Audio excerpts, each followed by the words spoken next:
So hello what's up guys, कैसे हो आप लोग। आई होप सब अच्छे होंगे। तो फिर से स्वागत करता हूँ और एक नया हॉरर स्टोरी वीडियो में। सो आज मैं फिर से लेके आ गया हूँ बेस्ट हॉरर स्टोरी जो आपको सुनने में आई हो अच्छा लगेगा। अगर आपको अच्छा लगता है तो आप मेरे चैनल को लाइक शेयर एंड सब्सक्राइब करके जा सकते हैं। तो आपका कीमती टाइम ना खराब करते हुए चलो करते हैं वीडियो को शुरू। यश और कनक की मुलाकात एक कैफे में हुई। कनक को देखकर यश उसे देखता ही रहा। कनक की वो मुस्कुराहट यश को भाग गई थी। यश कनक का दीवाना हो चुका था।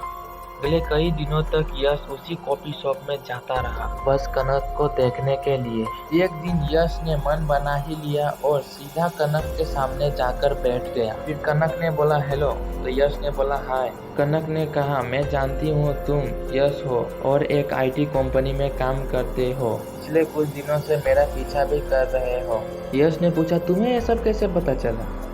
तभी कनक ने बोला वो मेरा सीक्रेट है, वैसे भी बैठो कॉफी पीते हैं। यश और कनक ने वहाँ पे कॉफी पी और साथ में बातचीत भी की। यश की खुशियों का ठिकाना नहीं था। यश ने कहा कल कब मिलोगी। कनक ने कहा इसी टाइम बीच पर। यश ने कहा अपना नंबर तो देते जाओ। कनक ने कहा कल मिलो तो फिर देती हूँ। अगले दिन कनक और यश बीच पर मिले। यश ने कहा मुझे लगा कि तुम तो नहीं आओगी। कनक ने कहा कैसे नहीं आऊंगी, तुमसे मिलना जो था।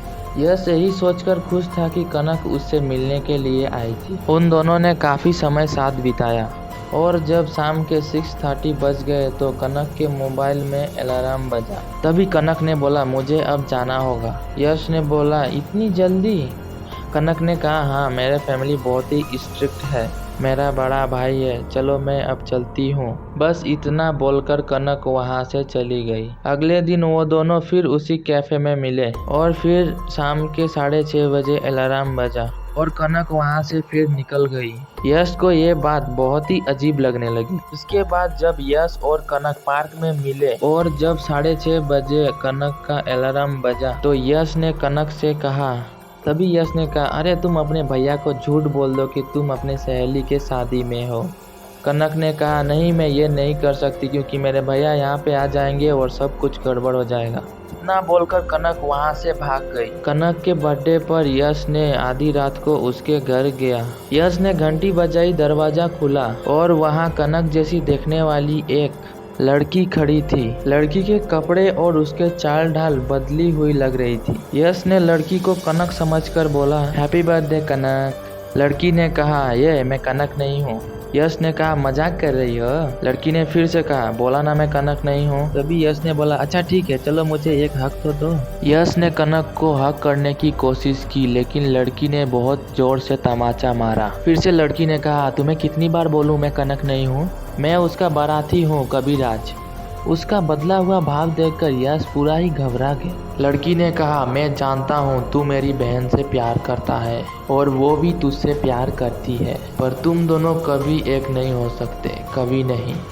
बल्कि सूरज ढलते ही उसका शरीर में मैं रहता हूँ, उसका बड़ा भाई कबीराज। इसलिए अच्छा यही है कि तू कनक को भूल जा और निकल जा यहाँ से, निकल जा। उस लड़की ने यश को धक्का मारकर घर से बाहर निकाल दिया। उस रात यश कनक के घर के बाहर खड़े होकर सोचता रहा आखिर कनक के साथ हुआ क्या है। ये सब सोचकर वो काफी परेशान हो गया। वो जिस लड़की से प्यार करता था उसके शरीर में एक भूत रहता था। अगली सुबह कनक रोते हुए यश के पास आई। तभी यश ने बोला ये सब क्या है कनक। कनक ने बोला तुम घर चलो, मैं सब कुछ तुम्हें बताती हूँ। यश कनक के रूम में बैठा था और कनक अपनी कहानी बताने लगी। यह उस समय की बात है जब मैं और मेरा बड़ा भाई कबीराज एक पहाड़ पर गए थे। हम दोनों लगभग 14-15 साल के थे। मुझे ऊंचाई से बहुत ही डर लगता था। मैं घबराई हुई थी। भैया ने मुझे डराने के लिए पीछे से भाव किया और अचानक मेरा संतुलन बिगड़ गया और वो पहाड़ से नीचे गिर गए। उस दिन से उसकी आत्मा रोज शाम सूरज ढलते ही मेरे शरीर में घुस जाती है। मैं दिन में लड़की की तरह रहती हूँ और रात को मैं लड़के की तरह रहती हूँ। मेरे माँ बाप को यह बात पता थी। उन्होंने कई कोशिशें की भैया की आत्मा को मुक्ति दिलाने की, पर कोशिश सफल नहीं हुई। यश ने बोला इसका कहीं तो अंत होगा। अंत है, पर भैया मुझे वो करने नहीं देते। यश ने कहा पर क्यों। कनक ने बोला, पूर्णिमा की रात को भैया की आत्मा मेरे शरीर में नहीं घुस सकती। उस रात हमें पुराने मंदिर में जाकर भैया की आत्मा को मुक्ति दिलाना होगा। यश ने कहा, यह तो इतना भी मुश्किल नहीं लग रहा है। तभी कनक ने कहा, मुश्किल ये है कि भैया मुझे उस रात को घर से बाहर जाने ही नहीं देते। यश ने कहा, इस बार मैं तुम्हें ले जाऊंगा पुराने मंदिर। उस दिन के बाद यश पूर्णिमा का बेसब्री से इंतजार करने लगा। यश ने एक पंडित जी से बात कर ली थी। यश ने पंडित जी से कहा, क्या वो दुष्ट आत्मा मुझे कनक को यहाँ लाने देगी? पंडित जी ने कहा, मुश्किल है पर नामुमकिन नहीं। यह भोलेनाथ की विभूति है, घोड़ियों की तपस्या से सिद्ध। इसके सामने वो दुष्ट शक्ति कुछ भी नहीं कर पाएगी। ये तुम अपने शरीर पर लगा लो और उस लड़की के शरीर पर भी। आखिर पूर्णिमा की रात आ ही गई। यश कनक को लेने उसके घर आया और जैसे ही उसने कनक को हाथ लगाया, किसी अदृश्य शक्ति ने उसे पटक दिया। तभी यश ने बोला, कनक चलो चलो मेरे साथ। कनक ने कहा, भैया यही है, वो मुझे जाने नहीं देंगे, तुम जाओ यहाँ से और मुझे मेरे हाल पर छोड़ दो। यश घर के बाहर गया और कुछ देर बाद अपने शरीर पर विभूति लगाकर वापस लौटा।